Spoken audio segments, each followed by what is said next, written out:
Good evening and welcome to Slam the Gavel, the show that tells it all regarding family court, out court issues, as well as CPS. I'm your host, Maryann Petri. I have Laurie Smith, LMSW, back on my show. She was last Woo-hoo. on September 12th, 2022, Season 3, Episode 103. And she's been practicing social work for 18 years and is well versed in multiple modalities, theories, and evidence based practices. And her work has continuously involved working with marginalized population, and her passion is working with trauma survivors. And we're going to talk a lot about that today. And I welcome you back to the podcast, Laurie. And it's Monday morning, and I'm so glad you're here. Thank you, Maryann. I am so glad to be back. 3 times is a charm, and I hope that it's beneficial to your clients.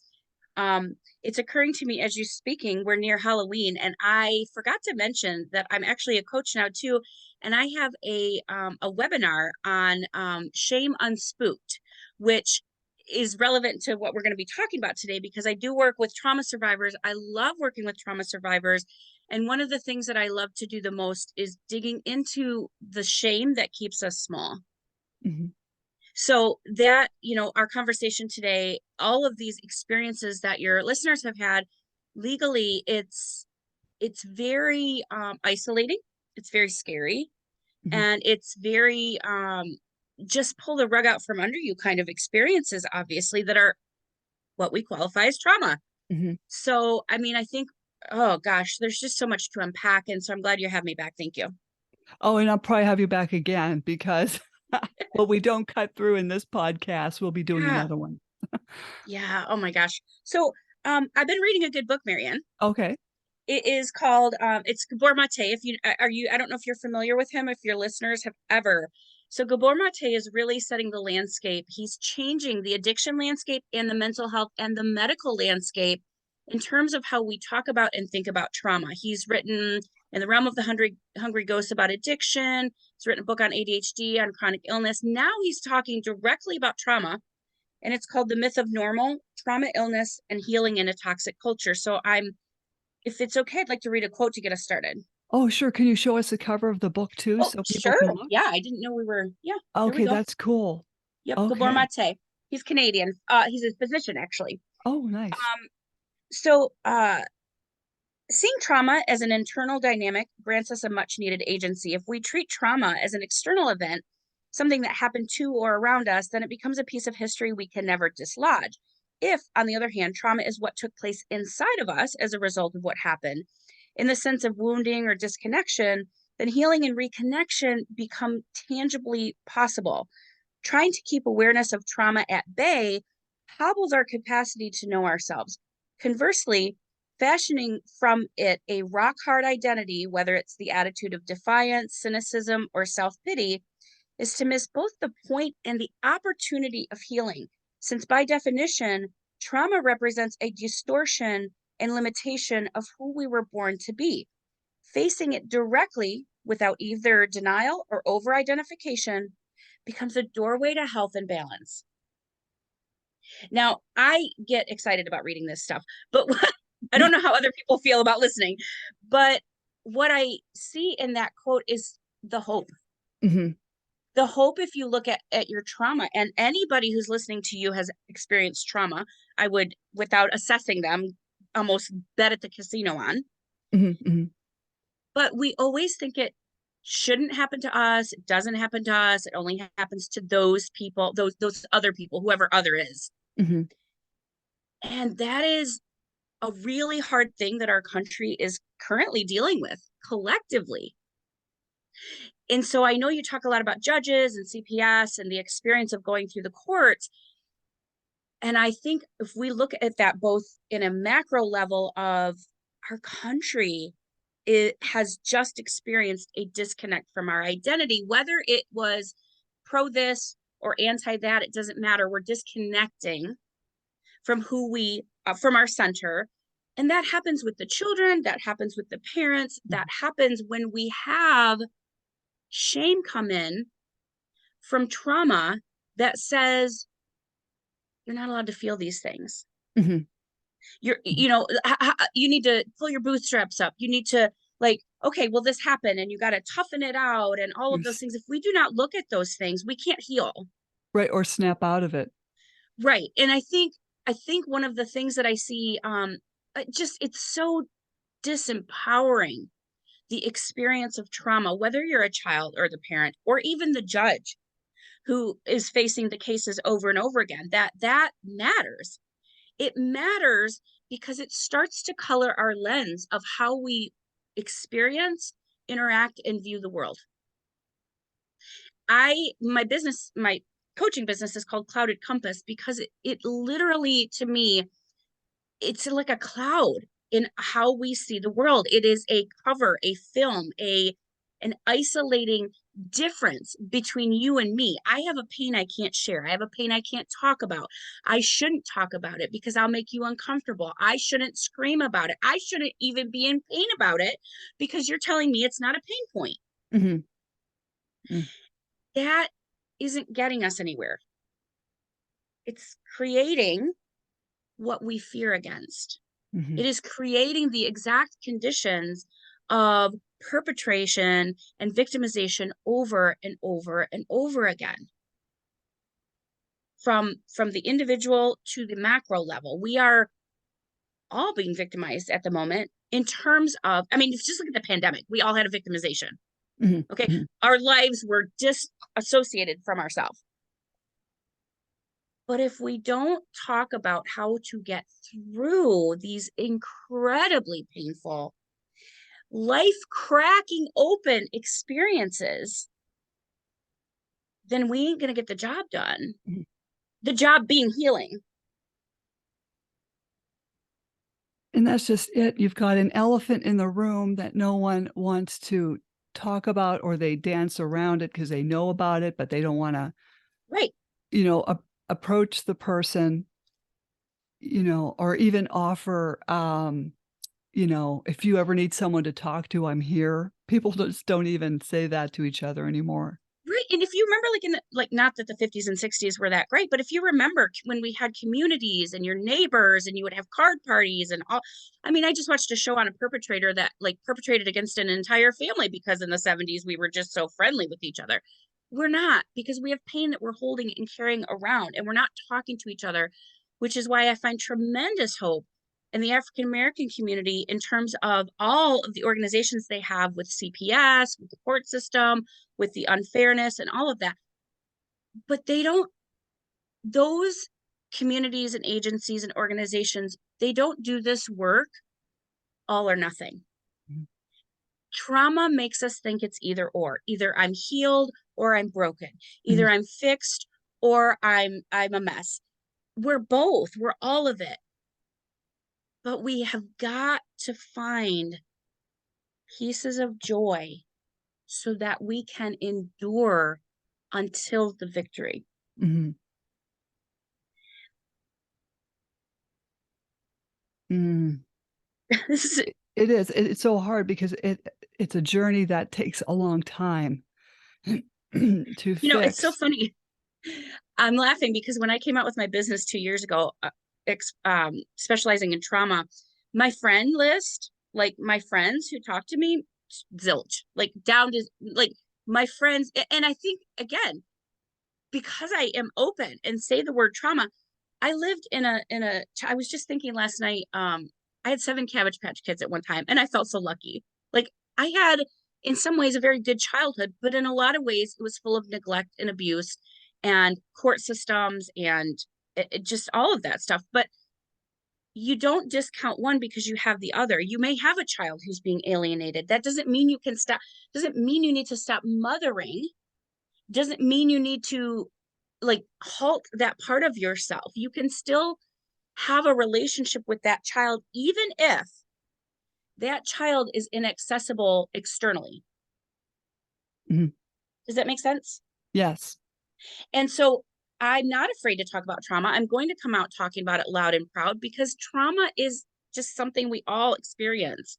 And if it, and even just saying that isolates me from my friends. That's too bad. Well, but I mean, but that's no different than a lot of your clients who are very feel maybe like they're isolated in a court case that they can't talk about with anybody because nobody would believe them if they dare talk about it. And if they talk about it, then they're talking too much about it. And then why don't you get off of that? And I have a client who was just innocently harassed by a helper because they were reacting in a trauma response.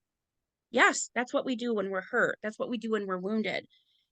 But if we're not looking that way, then we're going to think that's an individual pathology. Mm-hmm. It's not. They're a human response, and experience all of the feelings is part of being a whole human. So bad things happen all day, every day. And do not stop owning and finding the good things, because our brains need that evidence. Mm-hmm. Our brain, again, that filter that we have now because of the trauma, that's going to color how we look at the world. So if we're not taking into account the good things going on as well, then we're, for a moment, innocently affecting how we walk through the world, if that Mm-hmm. makes any sense. Mm-hmm. And there are ways to do that. I mean, I highly encourage people to listen to music and think good memories, because literally it starts to it's like an oil for the circuitry in your brain. Mm-hmm. It like starts to rewire the nervous system. It starts to rewire your neurons, and it starts to say life is more than just this really shitty thing that's happening to me. Mm-hmm. It's happening to me, and I get to decide how I want to deal with that. Mm-hmm. I think that's what a lot of people have a problem with is, how do I deal with, for instance, not being able to see your kid for 2 years, Yes. or the kid doesn't want to have any contact with you for, I don't know, 7 years. Right. And how I have dealt with that is just staying busy, Okay. talking to you, doing these podcasts, okay, Yeah. helping other people, find ways to heal, find their ways to navigate through this, corrupt system, and knit Oh, on God top of bless you. knitting and painting. But they also say staying busy is also not good either if you're Well, too. I mean, it's a mild form of disassociation, but if you Mhm, think we don't disassociate every day, then you don't live in this country. mhm, I mean, every one of us disassociates from the present moment, and sometimes the present moment is too much. mhm, It's too painful or too pleasant. Like it can be both. But to your point about yes, you aren't seeing your children, and mhm, not either or, and I am still going to claim meaning and purpose in my life. mhm, Because here's again, the illusion is that only the child is your meaning and purpose. mhm, Or maybe some assumptions can be made that once we're a parent, that has to be our purpose, mhm, and we can argue about that all day. But when you are when the external world says to you, you cannot express publicly this part of yourself. mhm, It's the same.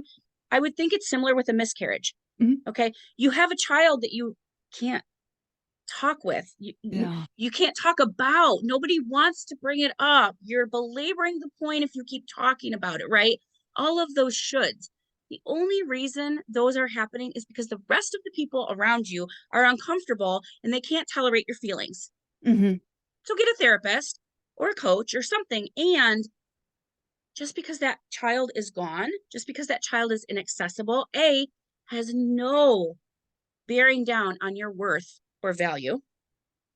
Okay, so let's separate what's happening from our worth and value. We have worth and value, period, mhm, because we exist. Because your child isn't with you does not mean you're less than of a person, doesn't mean there's anything to be ashamed about. It means there's maybe some tragedy happening and some horrors, but let's separate what that means about us, or what mhm, it's assumed to mean about us. I work with mothers every day who are separated from their child, maybe because of substance use or mental health. Do I tell them that they're doing something wrong in the world? No, they have a pain point and it needs to be addressed mhm, so that they can be the best mother they can be. Now, You can be a really good mother and not have access to your child. Mhm. You do, and I know I don't. I want to be very clear. I do not have children. Okay, Mhm. I am a child of an overburdened parent. So I have I've worked with children for my career, 20 years, but I don't have children. Mhm. But I could imagine if I was a mother and literally a trauma happened, because every time you give birth, there's a trauma where you're separated from yourself. Mhm.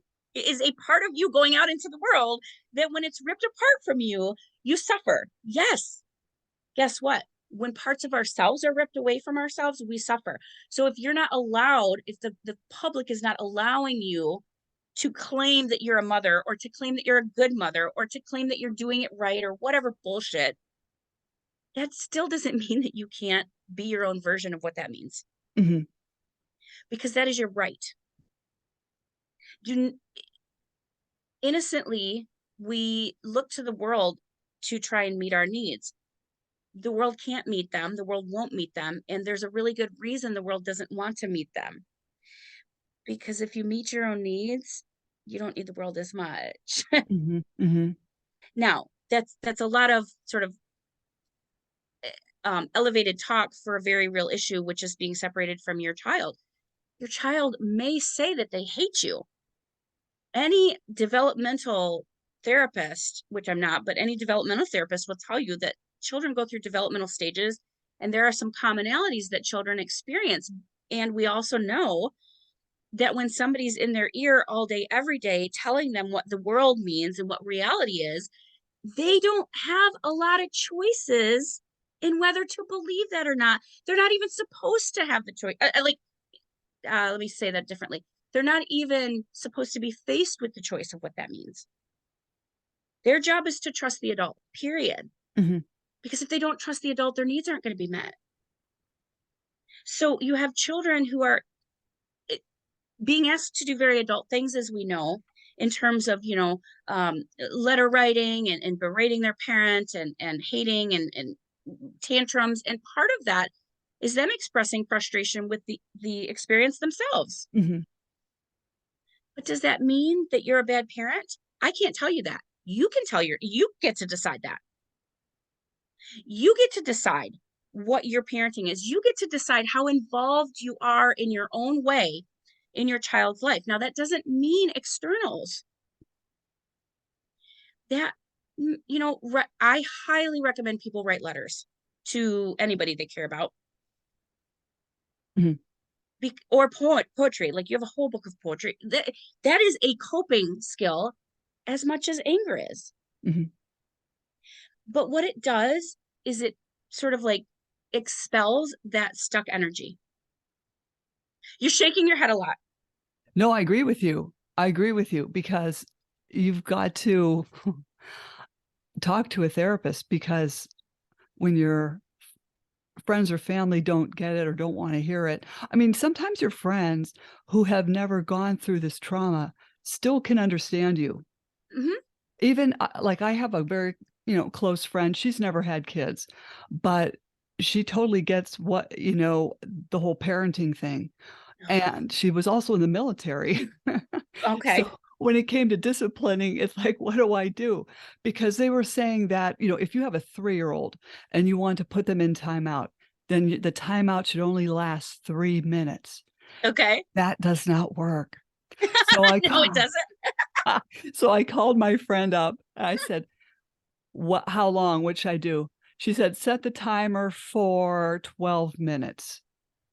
And you know what? That was the cure. Holy cow, That that's a long time for a kid to sit still. Yeah, and it was she was in a comfortable, Yep. padded little I mean, like, she was sitting on a padded bench, you know, Needed a break. and I walked by her and she goes, "But mommy, I love you." And I said, "Yeah, I love you too, but you can't talk to mommy like that." Right? So, Right.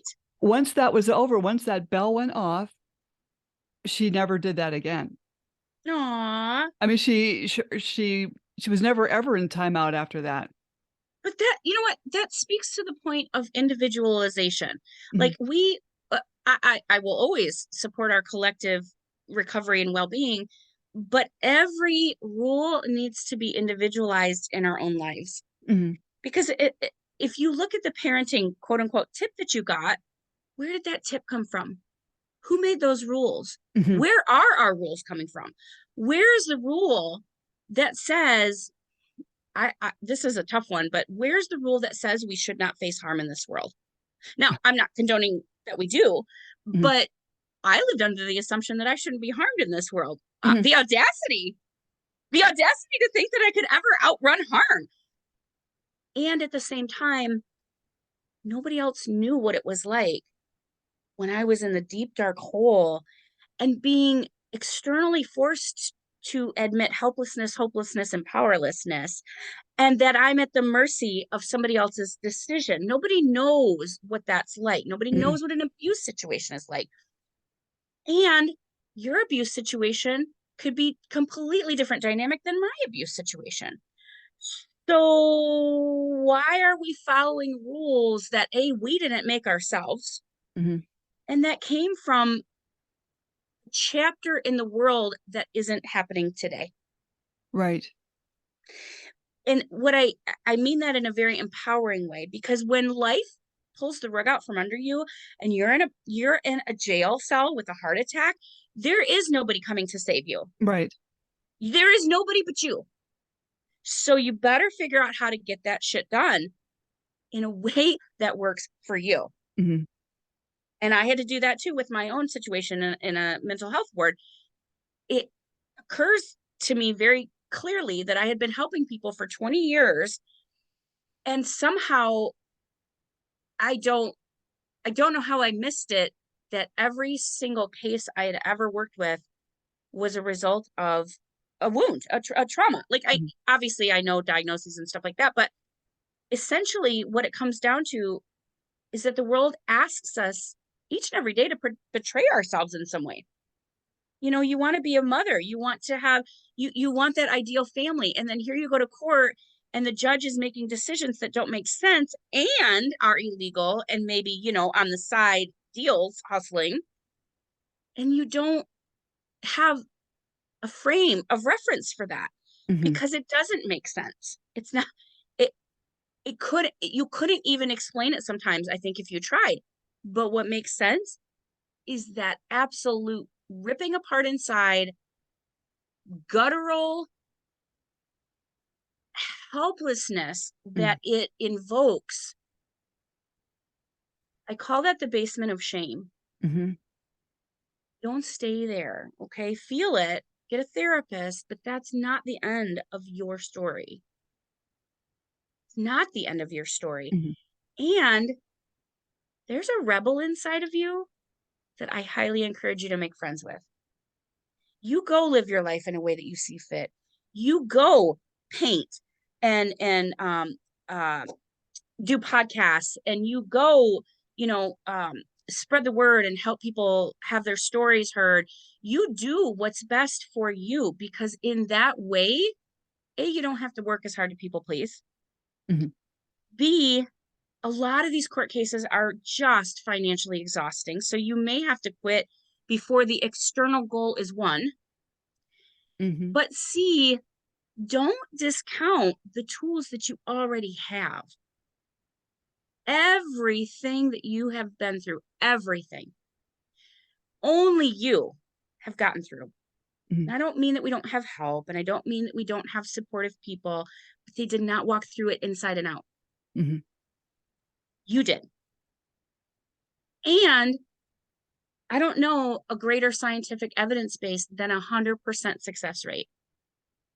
Even when you had your heart attack, Maryann, you survived. Now, I don't need to know why or how or explain it, but the point is that you survived. That's the evidence. The evidence is really shitty and crappy things have happened, and we're here.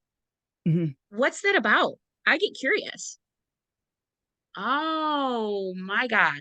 What did I do to get through it? I may not have liked how I got through it, Mhm. but whatever I did got me here. So it doesn't really benefit me to hate parts of myself that I needed to do to get here. Mhm. And I might want to look at this as the chapter that I'm in, and it's only a chapter. Like, I don't I know it sounds flippant when I say it out loud, but it is only a chapter. Mhm, None of us know what tomorrow brings. None of us know how a court case is going to turn out. None of us know how much money we're going to vomit out. But mhm, today you have some choices. You can go paint. You can write a letter to your daughter. You can go. I don't have children. So when I wanted a child, I went and volunteered for Big Brothers, Big Sisters mhm, because that helped me. It might not help somebody who's lost their child, but it met a need. Meet your own needs because then you're dangerous. mhm, mhm. You have to sustain yourself. When a trauma happens, you know, you've gotta take some time to grieve over it. Yes. I mean, it could be a year. I had talked to someone who said, set a goal. Grieve for about 1 year, then Yep. you've got to, like, not move on. I hate to say that, but to, do Move through. you know what I'm trying to say? Yeah. Like just kind of like let it sort of flow Right, out. right. I And think, go sorry. ahead, you go ahead. No, it occurs to me, I really talk a lot about ritual in my practice because so many cultures have so many rituals for so many different events. Where's the ritual for losing your kid? Where's the ritual for going to jail? Where's the ritual for these court cases that go on for years? Where's the ritual for bankruptcy because you're trying to protect your kid? There is no ritual. Guess what? You get to make your own. Mhm, You get to make your own. And if you don't, then you're like holding that pain. mhm, And guess what that does? That turns into chronic illness or a heart attack, right? mhm, mhm. I remember social worker for 20 years. Did not know I had an angry bone in my body. When my complex PTSD and when I started to finally sort of like associate and connect with what was happening to me because I was so disassociated. It was so painful. I just couldn't even deal with it. But when I started to, this rage just exploded out of me and I couldn't it was also jarring because Mhm, again if you don't see yourself as an angry person why are you going to snap off at the cashier and I had to give myself some kindness and literally I know that we think about trauma. I know the first thing that people think about in trauma is a military PTSD veteran. mhm, Guess what? We're veterans, mhm, not in the military, but we're veterans of trauma, and as such we have experienced breakages of our life in such a deep way that, yeah, anger and rage can be useful, but you have to let them out because if I don't let mine out, I'm going to yell at my partner. mhm. If I don't let mine out, the McDonald's cashier is not going to have a good day. And they don't deserve that, but it's an explosion just like a child. I was a child who didn't get to have temper tantrums. Okay. Like I was the good girl. I was not, I had ADHD. I didn't know till I was 45, but whatever you needed me to be, I would be just to get the Mhm, job done and get everything, so that the adults could be okay, so that I could breathe. But what I didn't tap into were the tantrums. mhm. Have some fucking tantrums. This is not fair. It is not nice. Go to a kickboxing class or go out. You know what I tell my clients all the time? Buy a pool noodle. Buy a pool noodle and beat the shit out of a tree, Mhm. maybe in private, or maybe go down in the basement and do some boxing or dance it out or whatever. But you've got to get that energy out so that you can invite what comes next. Yes, It has and to flow through you. right, and it doesn't stop. I mean, like, when I said Waves, to put, like, a goal to put this away, but right? sometimes you can't completely put it away, and I know when my sister-in-law visited, I think it was, like, a month or so ago, and I totally unleashed anger, but not at Good. her. Yeah. At the whole situation, I can't really tell you what it is because I'll probably get arrested, but Uh-oh. but I let it out, and I'm telling you, it felt great. Yes. Because I mean, she saw everything that went on, Yep. and she even knows the person that caused this whole big mess. But anyway, Yeah. like along with, me and other good moms and dads that are going through this crap, you have to let this out occasionally, because you can try to put it on the shelf, but Yes. then, something will come up that will make you remember Random. stuff. Random. And I love how our Yes. body works, because I like the weirdest things will throw me off guard, and my body knows how to protect me before I rationally know how to protect me. That's the beautiful thing about trauma, is that all most of our behaviors are to survive. All of our behaviors are survival strategies. So withholding anger until it's safe to let it out is what we do. We disassociate, right? Like Mhm. we can compartmentalize. I can Oh, teach you all yes. kinds of skills, and that's really helpful for the moment. But at some point, you got to bring it back out when it's safe to do so. And one of the key things that was helpful, I bet, was being seen and heard Uh-huh. by whoever you were letting that anger out. Just being able to be all of you, warts and all, ugly, ugly rage, whatever we want to call it, but somebody actually allowing you to experience that, Mhm. which can lead to some what we call reintegration. Mhm. But I, if you look at January 6th, regardless of where you stand, Mhm. that was a temper tantrum. Right. That was us avoiding and neglecting our own needs for many, many years, and some people being very angry about it. The same thing happened with the BLM movement. Mhm. Okay. Mhm. If we do not, if we avoid what we need to look at, it's going to come out. Mhm.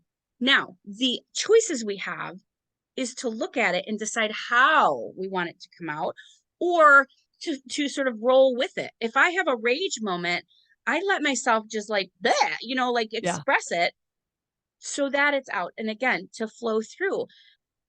But I'll go back to ritual.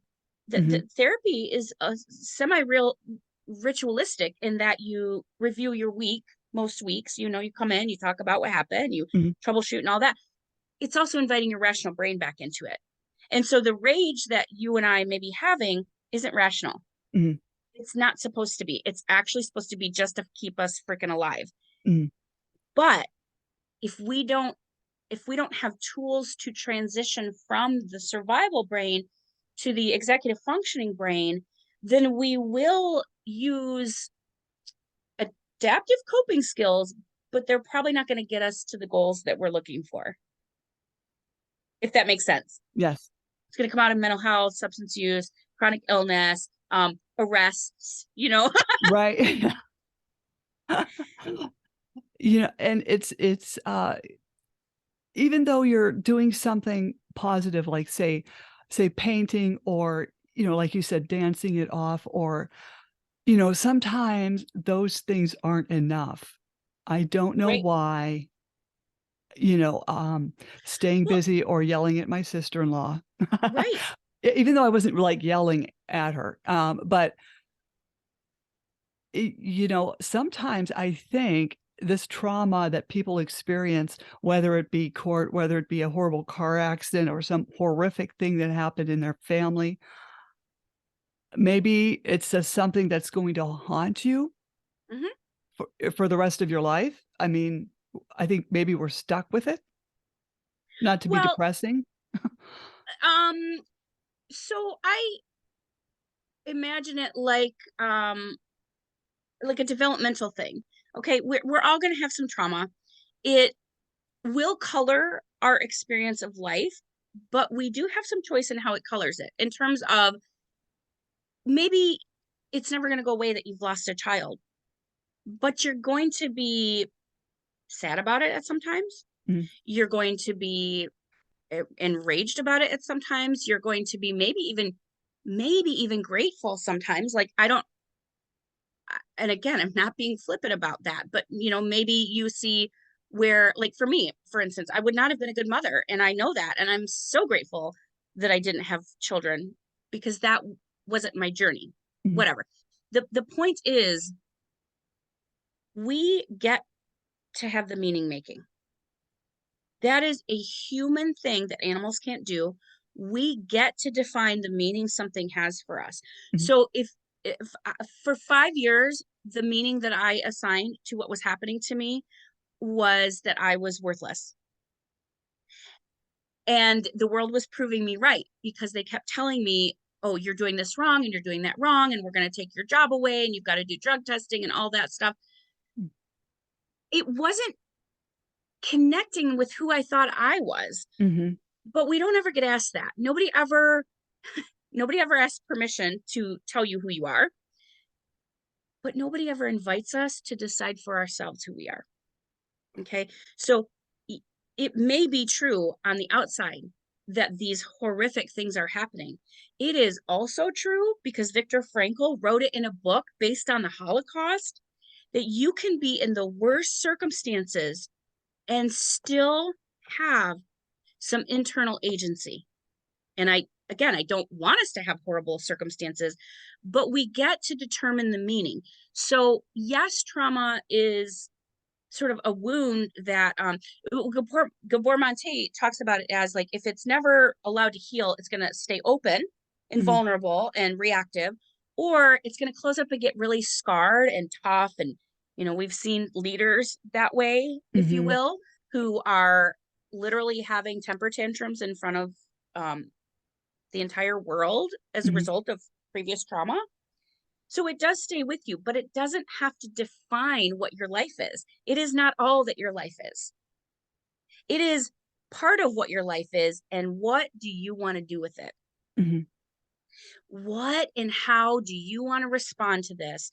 And that's not flippantly saying turn the other cheek. Mhm.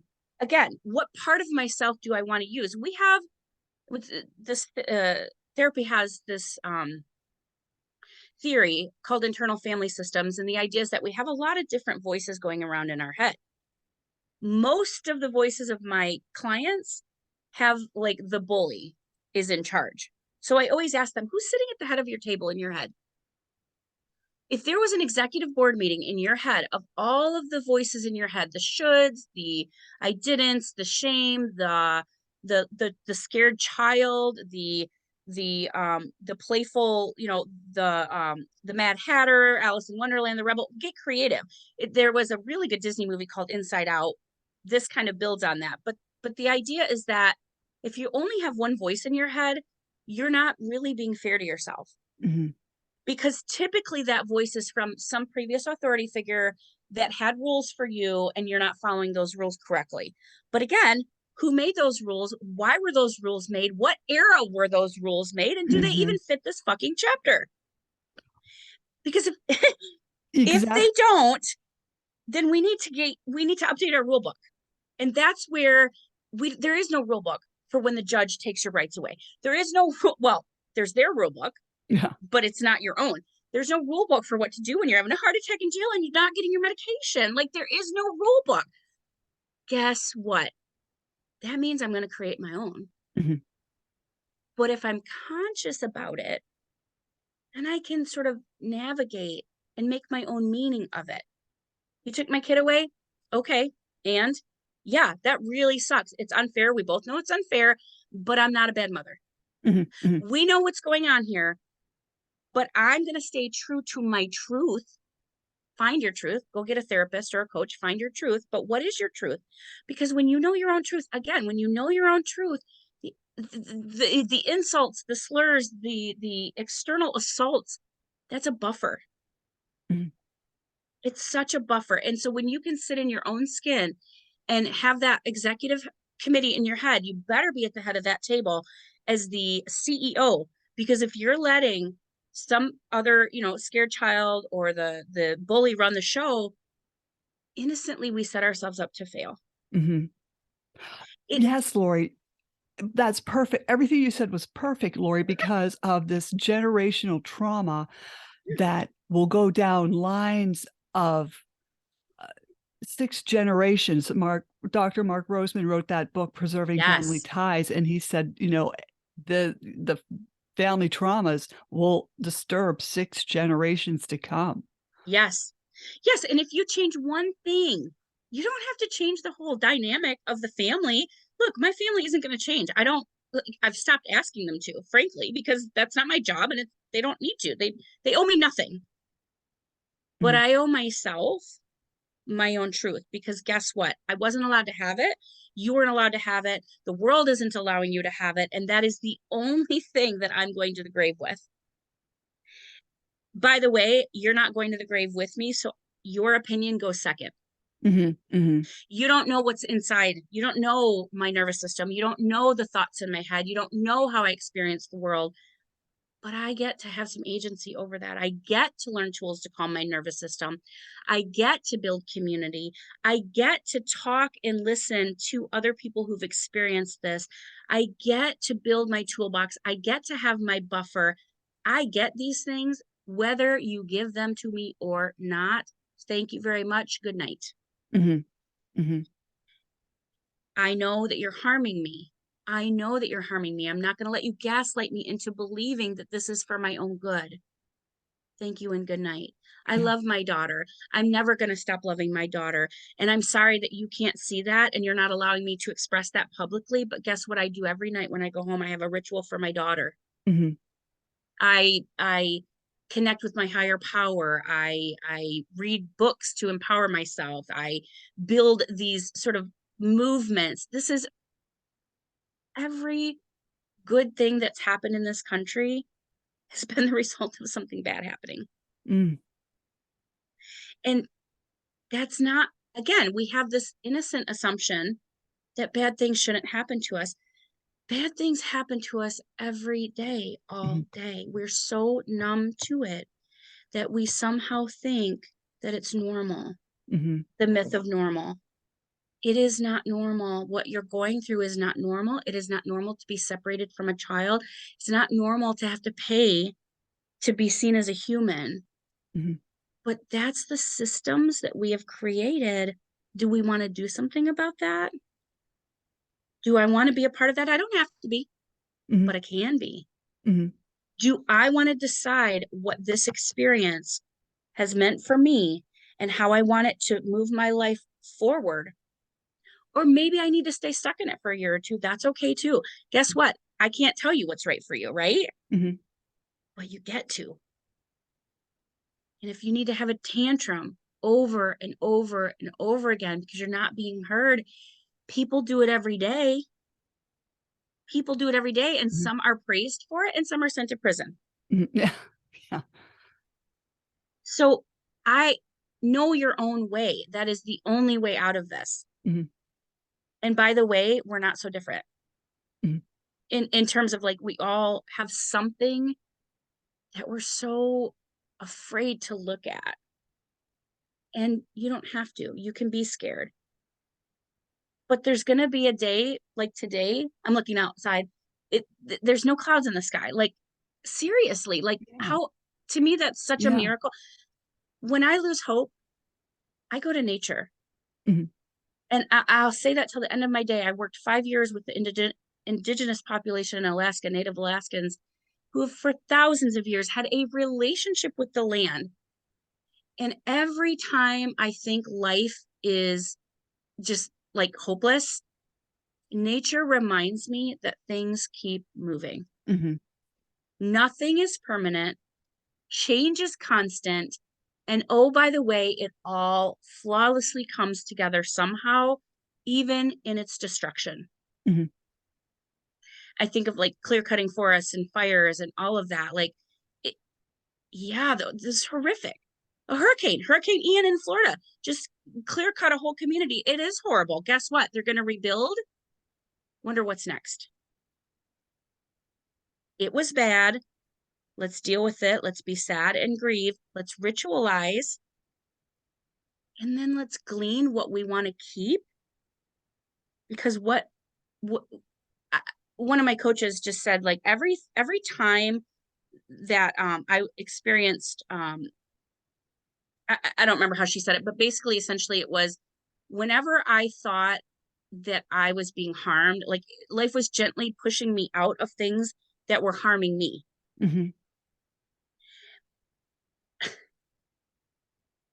Again, I do realize that these things sound flippant, but when you have done as much reading as I have, when you've worked with as many people as I have, I'm betting on a human every day of the week. Every day of the week, I'll bet on you, Mhm. because only you've survived 100% of your life. And your child, the same thing with your child. Like I often, like, I get wrapped up in the fear, and I've got, friends and family who are in danger, and I worry about them. And I have to remember, like, it's not up to me. I don't get to decide this. Mhm. And I also don't get to understand all of it. And that's okay. Not my journey. Mhm. But that child is going to glean things from their experience that you weren't supposed to glean.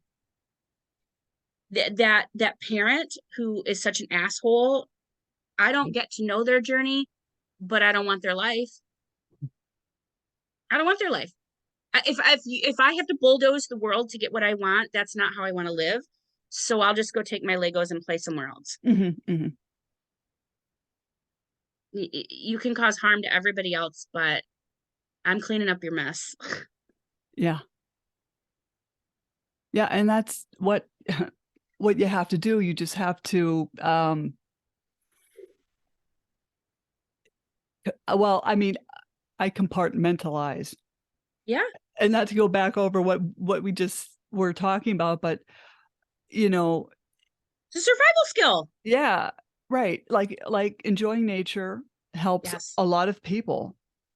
And to be fair, scientifically, it absolutely impacts our nervous system in a positive way. Mhm. Every time you're out there. In fact, they like talk about going barefoot and stuff all the time. So that will always be available. It ain't going anywhere. Well, we're trying to make it go somewhere, but it's it's free. It's free. And you know what I've learned to really appreciate after all of the pain is so much of the things that I teach people are like free tools Mhm. that we have available. Just like maybe we didn't even look at our survival skills as assets. Mhm. Maybe I was a not, maybe I didn't present myself best in the trial, or maybe it looked like I was shooting myself in the foot in an abuse situation, whatever. I don't care what it looks like on the outside, because internally I know that you did that to survive. Mhm. Period. If you know that, maybe you'll stop hating yourself enough to consider that self-compassion is the way out. Because when That's you yeah, that's excellent you said that. People don't have self-compassion. we're not They're taught to. yeah, they're right. You're not taught to, and you're beating yourself up even over, like, a negative email that someone sent you. Yep. It'll bother you all day. Oh It my shouldn't. gosh. And then if you're neurodivergent, which most of us are, by the way, but if you're like, I have come to realize my neurodiversity, I will stew on an email for 20 minutes before I send it, because I want to make sure I have the right words, that like all that people pleasing and perfectionism and bullshit. Okay, but like, where am I in being okay with making a mistake? Mhm. Because the court will tell you all day what you're doing wrong. Mhm. Your ex will tell you all day what you're doing wrong. Your kid will probably tell you all day what you're doing. Well, what the hell are you doing right? Because you're doing something right, or you wouldn't be here. Right.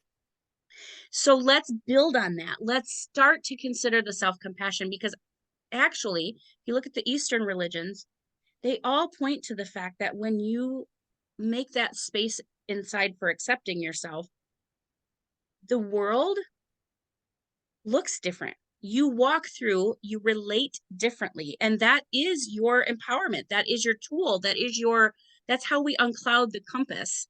We all have that internal compass. What happens with abuse and injustice and all of that is that our compass points one way, and the world keeps telling us, you're not going north. Mhm. Like it just like, no, no, no, you got to go this way. Oh, no, got to go that way again. It's just spinning all day long. We're trying to people please. We can uncloud the compass by getting clear that we have one, knowing our values, knowing our truth, knowing what we stand for, knowing what is okay with us and what isn't, knowing what we believe and what we don't. Because again, the world will tell you, oh, you didn't, that wasn't abuse. I just had a client who was innocently gaslighted by a peer professional. And it was so unconscious, and it just makes me livid because again, that's my trigger point. I was abused by providers, but you don't get to tell me I didn't experience this. I don't know who or where we got these instructions, but your experience is yours. If I don't believe you, dude, bet on yourself. Yeah. Because I'm not doing you any favors if I am not in your corner. Mm-hmm. And you're not doing yourself any favors if you're not in your own corner. Who's going to be here in your corner for you? Exactly. And I think the worst thing people can say to someone is, "Oh, you shouldn't have said that. Why did you say that? You shouldn't have said that." And I know. then you're like, "Oh shit. Oh, sorry." I no no But no. it's My fine. I have family members who I now believe are probably on the Asperger spectrum, and I've always been a little maybe embarrassed by them. And you know what?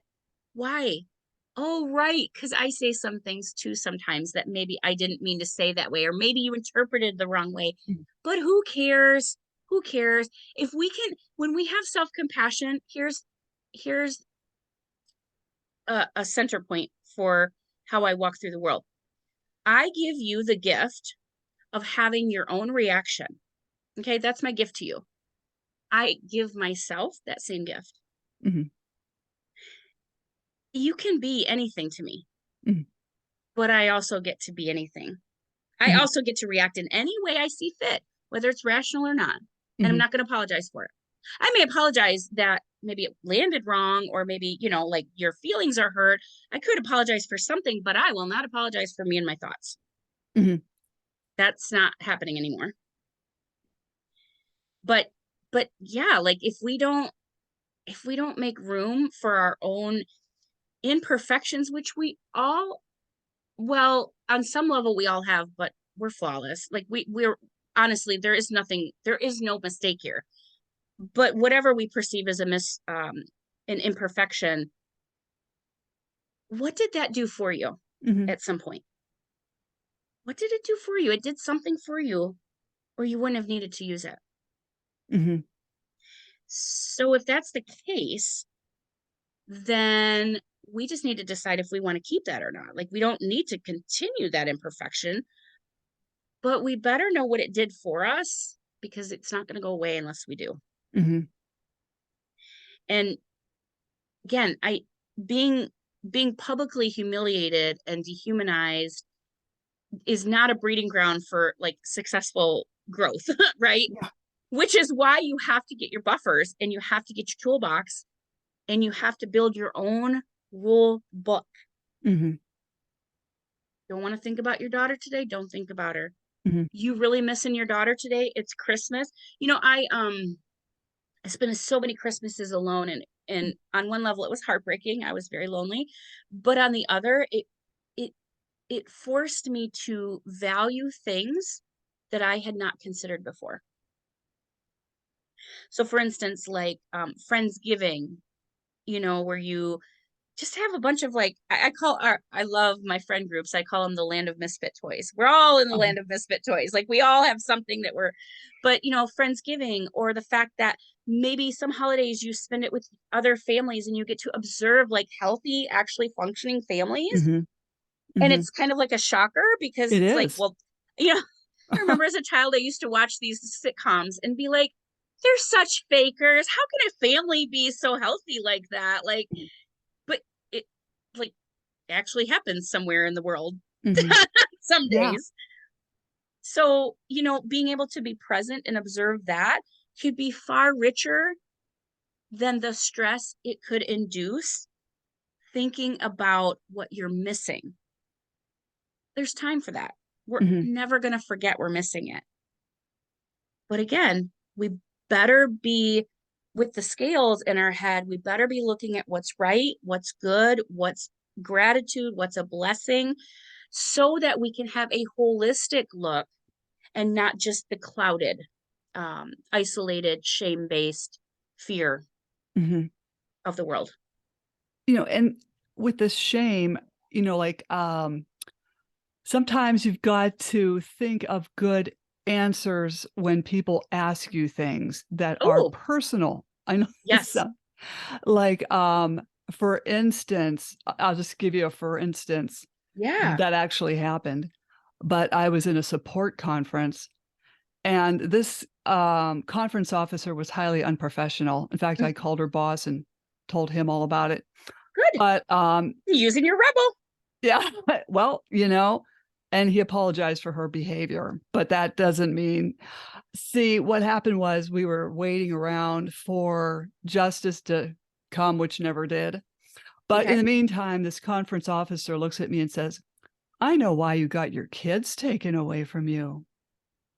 Oh, that's And so helpful, Maryann, isn't I it? know, and I smiled I'm at so her. fucking, oh, I just want Oh, to yeah. stab somebody. So I smiled at her and I said, "Right, through legal kidnapping and false accusations."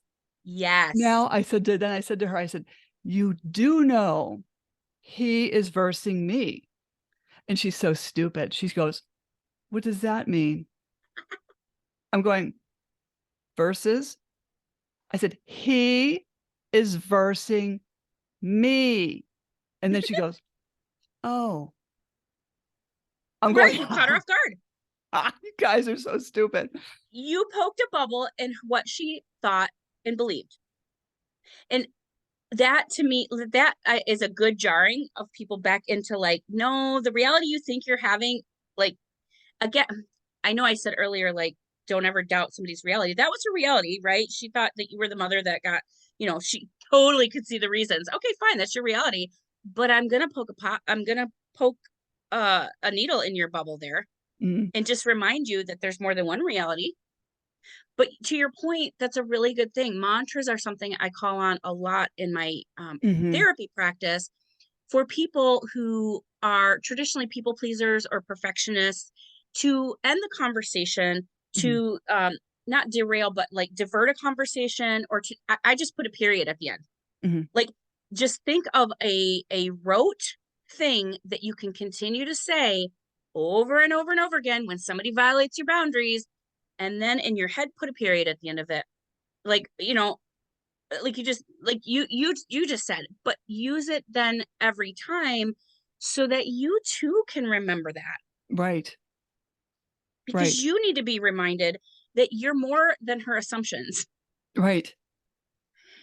It's So almost that, like, yeah, it's like, having, like a wall of protection. mm, So if anything negative comes to anybody, yes, have just your basic response and how you're gonna respond to everything that anyone throws at you. So yep. you're not standing there going, "Oh god, okay, how should I answer that?" I call it the boundary bubble, where these Mhm, mantras allow whatever's coming at you to bounce back. Or actually, I call that the bounce back, but it doesn't matter what I call it. Just use it. Um, another example. Oh well, it just doesn't matter. I don't want to globalize it because it's individual to whatever your circumstances. But oh, you got your kids taken away? Yes, I'm in a heavy legal case. mhm. Period. You don't need to over explain. Right, right. Get out of the conversation, Mhm, remind them that you're done with the conversation. mhm, That's all this mantra is for. It's like the period at the end of the discussion. We're not talking about this. Yes, this is, yep, sure is happening. I'm in the middle of a court case. It's difficult, period. mhm, mhm, Or thanks for asking. People who are grieving do this too, like at a funeral. And mhm, that smile, that's my autopilot. We have an autopilot response when somebody threatens our boundaries. And it, like, mine is just an automatic, like, oh, like, just smile and I shut down. mhm, But when you're at a funeral, and let's be honest, if you've lost somebody, maybe you don't want to talk about it all the time. Or mhm, maybe when you want to talk about it, people aren't available. Or maybe you want to talk about it 2 years later and people have forgotten. But other people are uncomfortable. So they need to do something to feel better about themselves. mhm, So they will, out of kindness, oh, tell me what you need. Do you need anything? How are you doing? Do you need food? And that's fine if you want it. But if you don't want it, have a mantra. mhm, If you don't, don't just blatantly and blindly accept all that comes at you. I think of Joan of Arc, and I think of her heavy armor in terms of like those. That's your coping skills. That's your toolbox. Mm-hmm. You know what? I got armor on. You're not touching my insides today. Mm-hmm. Keep trying. Keep shooting your arrows because it can bounce right back at you. Once I have the tools, once I have my own power, once I believe that I am worth defending in my way, not the prescribed way that you're telling me to defend myself, because that didn't work the first time, right? Mm-hmm. That would have worked. I wouldn't have been in this case. Mm-hmm. If I'd have done it your way, I would have had a completely different life. But you don't have my life, so I'm getting my own armor. Mm-hmm. Mm-hmm. And we're going to do it my way in as much as possible. And that's not, we live in a culture that tells us that we're selfish. And I'm going to do a whole piece on narcissism here on my own podcast. But I honestly, we have a country that's narcissistic, Mm-hmm. and we keep saying everybody's narcissistic personality disorder. Everything is a degree. Mm-hmm. It can be an ego defense to assert yourself, whole self, right? Mm-hmm. It can be an ego defense. But if we don't factor in all parts of self, if we're factoring in all parts of self holistically, that is not a selfish act. Well, it is a self, what's the word I'm looking for? It is a reintegration tool. Okay. So people may call you selfish Mm-hmm. for taking care of your own needs. Are they taking care of their own? Mm-hmm. Okay. Right. Mind your own business, first of all. Right. But second of all, I'm not going to let you tell me I'm selfish because I have needs and I'm meeting them. Mm-hmm. That is survival. That is not narcissism. Good Does that make point. any sense? Like, I'm not, if I'm, and that's an internal process. That's not the external bullying, bulldozing, gaslighting. That's what we think when we think selfishness. Mm-hmm. Self, self fullness, if you will. God, I think I just created a new word. We're again, because of trauma, any trauma, we have disconnected from ourselves.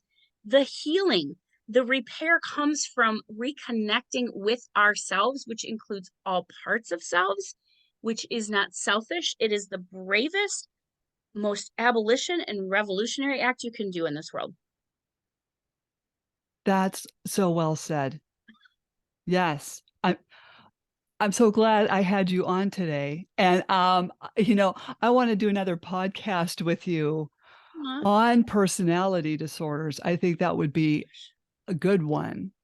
I don't know if I'd be the best, but we can talk about it. I love personality disorders, but not for the Yeah. reason people think. I love to dissect why we think that their personality, any diagnosis Yeah. is just a picture in time. But I like to get to the root cause, and I like to address those issues. And so, yeah, whatever. But thank you. I love having the ability to talk about these things in a way that more people can hear, because these aren't the things that are talked about. I'm not a very popular podcaster. Nobody wants to talk about these things, and yet it does not have to be scary, which is why I created the Halloween thing. Excellent. Excellent. Now, how can people reach you if they have a question? Yeah, so I am on TikTok, Clouded Compass 2021. I have a link tree. I have a bunch of different websites. I've got a book. I've got a trauma course that's 6 weeks. I've got the Shame Unspooked webinar. In November, I'm coming up with Nourishing Your Nervous System, another webinar. And so I really just want the tools out there in my coaching business. Clouded Compass, and Clouded Compass 2021, I think, is my IG. Mm-hmm. And I have my own private therapy practice, but that's the deep dive. And this is a universal thing. Mm-hmm. Fabulous. Well, don't jump off. Okay. Slam the Gavel, a podcast to help the public understand what really goes on in these family courtrooms. I am your host, Maryann Petri, author of Dismantling Family Court Corruption, Why Taking the Kids Was Not Enough, and Cry Out for Justice, Poems of Truth. Please join us again here with Laurie in the future, because she will be back. And I totally thank you and appreciate you coming on. Thank you, Maryann. I appreciate you. Your work is amazing. Thank you. Yours Thanks. is too. Thank you.